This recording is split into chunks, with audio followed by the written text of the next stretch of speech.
Back in 2022, Bill Ford made a bold statement. And now we've got as I say, the best-selling vehicle in America, and we're electrifying it. And we are really betting the company. And in the most recent earnings call, Ford CEO Jim Farley didn't back down. Quote, "Another area of strength is our EV strategy, which I wouldn't trade for any of our competitors. We moved early." And we are really betting the company. And we are really betting the company. And we are really betting the company. Ford has pushed the narrative as the other choice in the EV space. Are they really? They only produce two consumer models, a sports car and a sports truck. How can a company push EV so hard, but sales don't represent that? What do the numbers have to say? Let's find out. Those are some pretty bold words, especially with all the steep competition around them. I can name a couple off the top of my head. Maybe you can too. Tesla, Rivian, BYD. But they don't stop there. Management at Ford gets rosier about their progress, calling out 35% growth rates on earnings calls.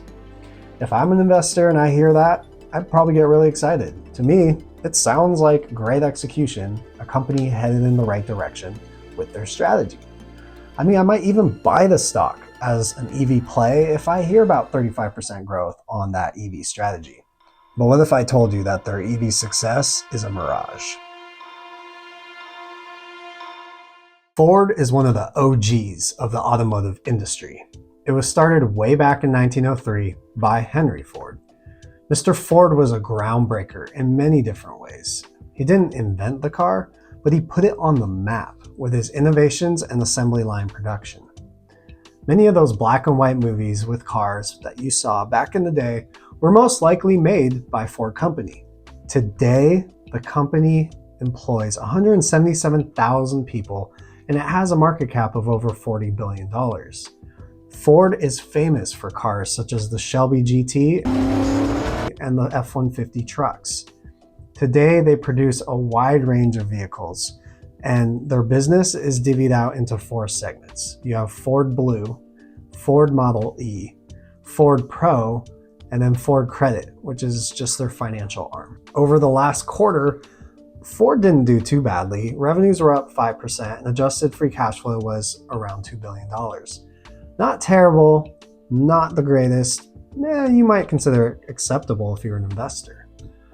But if we compare those numbers with some of their competitors, well, Ford has a 4-year revenue CAGR of 5%, Volkswagen 6%, Tesla 30%, BYD 45%, Toyota 8%. Now, of course, this isn't completely apples to apples because we're talking about companies with a mix of traditional ICE and EV. But this big picture shows that Ford and others are not seeing big growth from their EV segments, especially compared to Tesla, who remains the leader in the industry. Ford's two segments with EVs and hybrids saw disappointing results over the latest quarter. Ford Blue, for example, saw volume down 2%, and revenue was only up 3%. But the EV segment is where it gets super nasty. Volume was down 11% and revenue down 33%. That's bad. In the recent earnings call, Jim Farley had stated how they were the number 2 EV brand. But a 33% drop? You don't see Tesla dropping 33% in a quarter. Management is saying one thing, numbers are telling us another, and actions don't even show up on the map.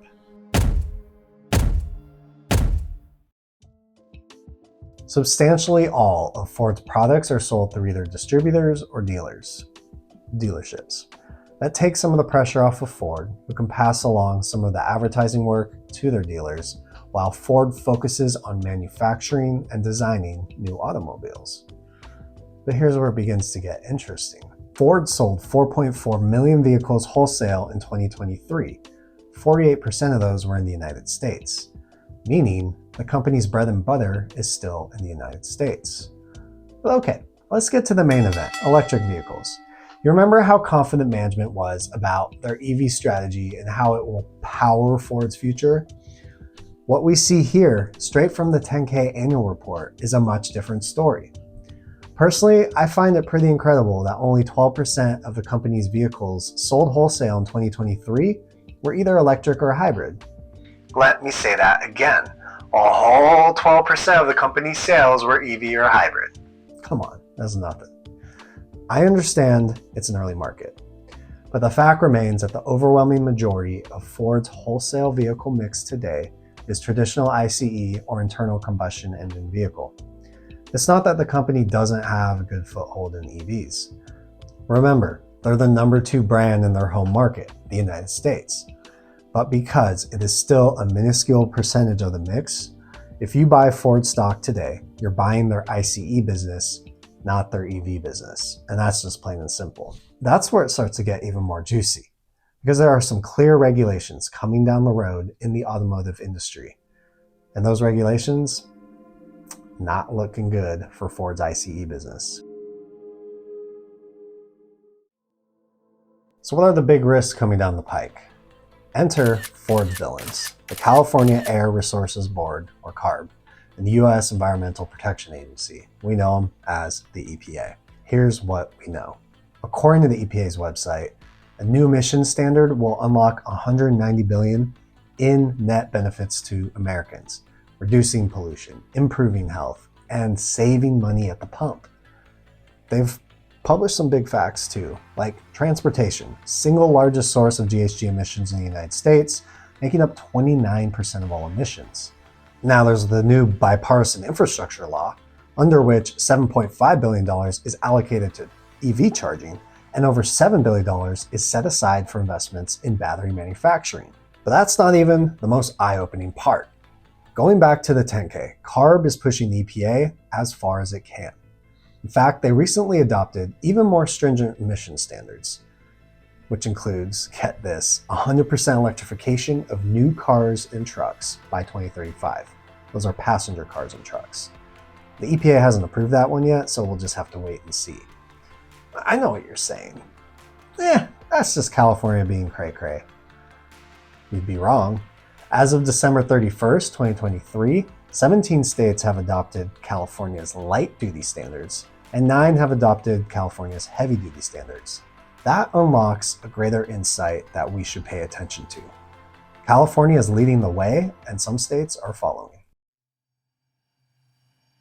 As investors, what should we take away from this analysis? 2 things leap to mind. 1, analyze segments and their impacts on a business. Secondly, figure out how product mix impacts a company. For the first, as we saw from the numbers from Ford, their hybrid and EV segments are struggling despite the rosy proclamations from management. Quarterly numbers volume-wise were down, and revenues in the EV segment were down 33%. 33%! That's not a lack of demand, that's no demand. The thesis Ford is trying to sell is not getting it done. The traction isn't there. Either way, if you buy Ford stock, you're not buying a Tesla or a Tesla wannabe. You're buying a traditional automaker.